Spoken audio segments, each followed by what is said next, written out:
Welcome to the special edition of Hannity, Scandals of the Left. I'm Kimberly Guilfoyle, in tonight for Sean. The party that often prides itself for being a so-called champion for women is now facing widespread turmoil after multiple high-profile Democrats have been accused of sexual misconduct. Minnesota Senator Al Franken was forced to issue yet another apology yesterday after two more women came forward and accused him of inappropriately grabbing them from behind, bringing the total number of alleged sexual harassment victims to 4. The apology read in part, quote, "I'm a warm person. I hug people. I've learned from recent stories that in some of those encounters I crossed a line for some women, and I know that any number is too many. I feel terribly that I've made some women feel badly, and for that I am so sorry, and I want to make sure that never happens again." Senator Al Franken is not the only Democrat facing accusations of sexual misconduct. Longtime Congressman John Conyer is also accused of harassment, including one instance where he held a meeting in his underwear. Unfortunately, the so-called Party of Women's Rights isn't quite united in its response to this inter-party sexual harassment, with some calling for Conyers to step down, while others try to dodge the subject. Watch this. Conyer says it didn't happen. You say he should resign. Why? Because enough is enough. At this point, what I am voicing publicly is what every single private citizen is saying across America.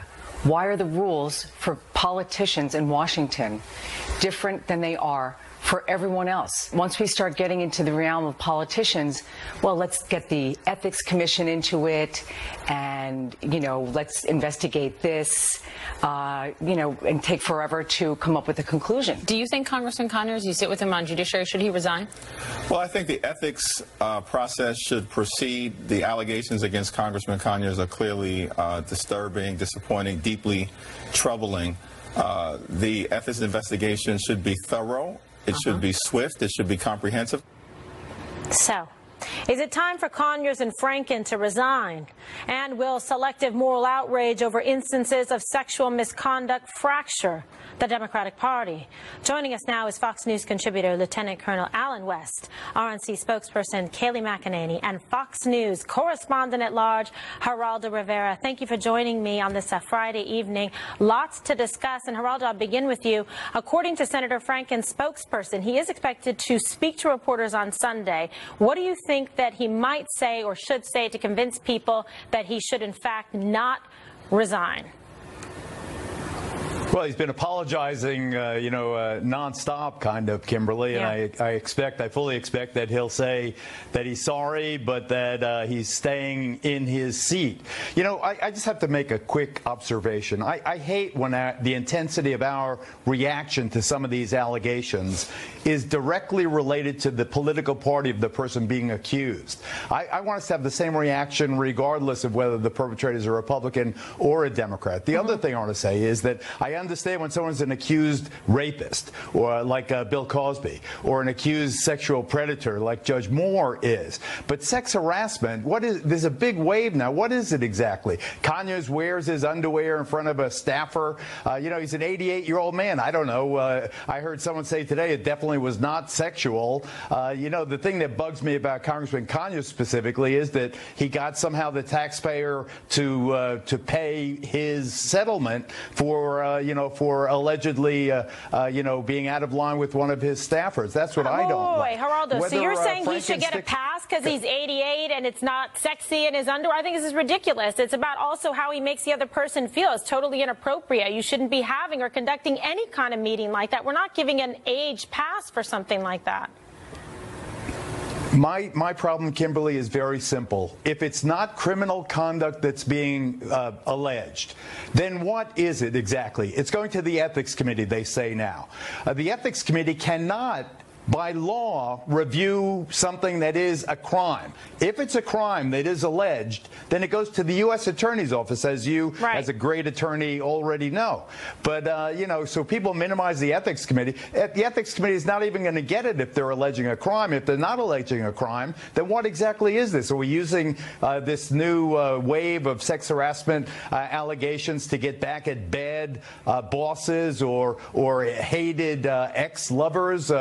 You know, I just worry that we've started down a very slippery slope here, Kimberly. Well, there has to be, of course, Lieutenant Colonel, some, you know, due process in a situation, some standards, and also, you know, adjudicating the situation in terms of developing a fact pattern, verifying witnesses and information. But I don't think in any way it should minimize the seriousness, you know, of the allegations. They should be taken seriously and thoroughly investigated. You're absolutely right, Kimberly, and what is kind of disturbing for me is the fact that who are these people that decide which women are to be believed and which women are not to be believed? And I think that is what is most, you know, confusing about this situation. And this goes all the way back to, let's be very honest, with Bill Clinton and the women who accused him, but yet they were not supposed to be believed and they were attacked. But yet when you have a 40-year-old case and when you talk about Roy Moore, then all of a sudden that's to be believed. But yet when it comes to Al Franken, this is just a guy who likes to hug people and it's no big deal. Or with John Conyers, we want to look a different way. There has to be a consistency in what we see happening out there, and I just don't see that consistency. All right, Kaylee, how do you see this situation? You know, it's tough because it can have some effect in terms of on gender lines to see how women perceive it, or someone who's been in a situation like this. You know, we're all for due process and adjudicating it and determining the credibility and the veracity of the witnesses and their statements. It is more complicated when things go back way in time, as the Lieutenant Colonel has posited. Well, Kimberly, that's right, and that's why every single one of these cases has to be looked at in isolation. They can't be lumped together.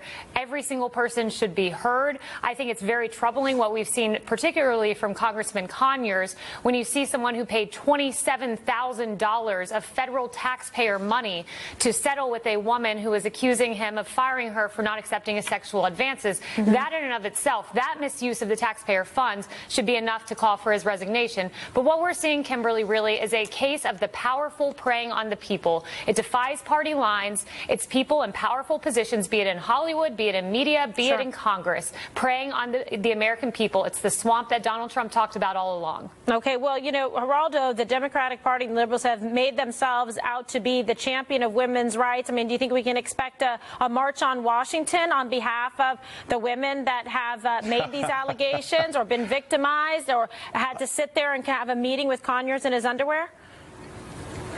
Well, I wouldn't hold my breath on that one, Kimberly. But let me just give you an example. You're mentioning Franken now, and Franken's famous now, notorious or infamous for patting the butt of someone that he took a picture with, allegedly. So that's outrageous, we say. What about the allegation that's gained quite a bit of legitimacy and currency that George H.W. Bush, Bush 41, from his wheelchair tells a joke when women stand alongside him? Who's your favorite comedian? Mine is David Copperfield, you know, and he pats the ladies on the butt. I mean, if it's outrageous for Franken, it's outrageous for George H.W. Bush, and you talk about senior citizens, he's, what, 93 years old now. I know, but you were the one that seemed to be making some kind of exception for those that are elderly or infirm after a certain age, that they get some kind of, you know, get out of sexual harassment jail free card.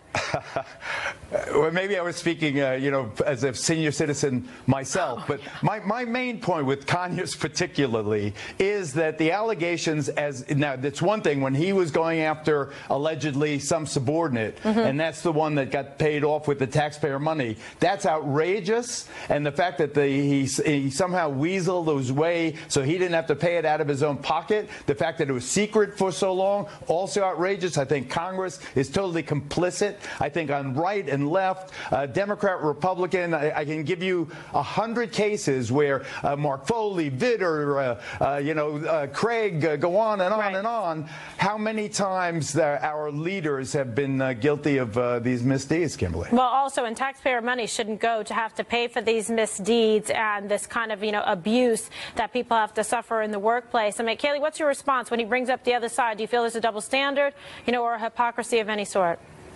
No, I think from the Republican Party, you've seen an unequivocal stance from both the president and from our party saying if any allegation is true, that individual should step down. It's a clear standard, but it's one we haven't seen embraced by the Democrats. They've covered for Bill Clinton for 3 decades. And now with Congressman Conyers, you have one Democratic lawmaker as of this morning calling for him to resign. Maybe it's a handful now, but where is the consistency from their party? Don't cover for your own.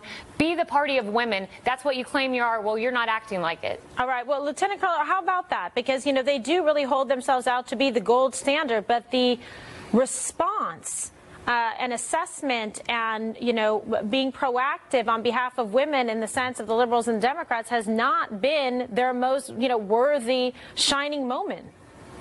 No, you're absolutely right. The actions do not match up with the rhetoric. And you brought up the point. I'm waiting for Madonna or Ashley Judd or some of these other individuals to come out and, you know, start screaming from the rafters. But you're not going to hear that. I was in Congress when the Anthony Weiner incident came down. And, you know, for him to have done the things that he did and then continue to maybe even run for mayor of New York City. I mean, you got to put these things in perspective. But if Congress wants to do the right thing, Congress needs to let us know in full transparency who are the people that were the recipients of these taxpayer-funded bailouts for their abhorrent behavior. That is something that they need to do, or else it will be seen as some big boys club.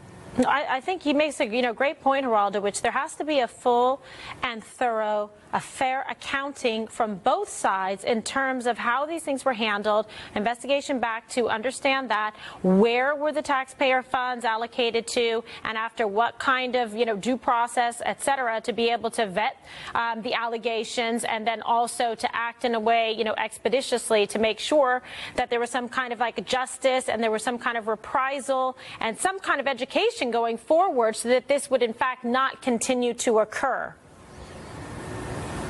Well, you have Weiner's going to jail, so justice has been served in his case. You've got this other Republican Congressman, Barton, out of Texas, who just got caught sending lewd pictures of his genitalia to girls he was courting. What's he going to do? Well, but now? that was his statement is that it was in a relationship that he was having a relationship with these different women, and that there was some back and forth in terms of, please don't try to blackmail me with these photos, et cetera, that he was going to talk to Capitol Police.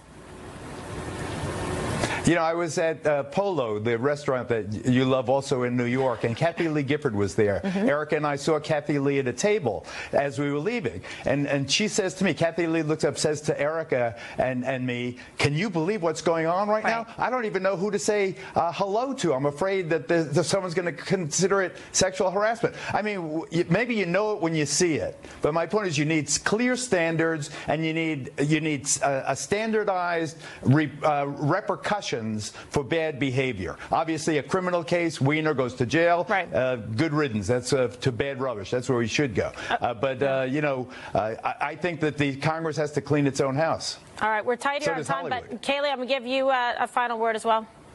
Yeah, I would just say that we have a systemic problem that when an accuser brings forth a claim against a powerful lawmaker, they're instructed to go to immediate counseling, and then their name and the name of that congressman is shrouded in secrecy. It's the powerful versus the people. It's inexcusable, and Congress needs to clean this up. All right, Lieutenant Colonel, Congress, a lot more needs to be done here. It seems like they've been failing pretty abysmally. Yes, a lot more needs to be done. I find it very interesting that you have Congress up there deciding how much money that we can keep ourselves as they go through this tax bill process, but yet they're using our money to take care of their abhorrent behaviors. Yeah, absolutely. That's unbelievable. Bad deeds. Okay, thank you so much, panel. Fantastic to have you here tonight. Thank you. And one prominent Democrat is now slamming former President Bill Clinton for his history of sexual misconduct. We'll tell you who it is after the break. Stay with us as this special edition of Hannity continues.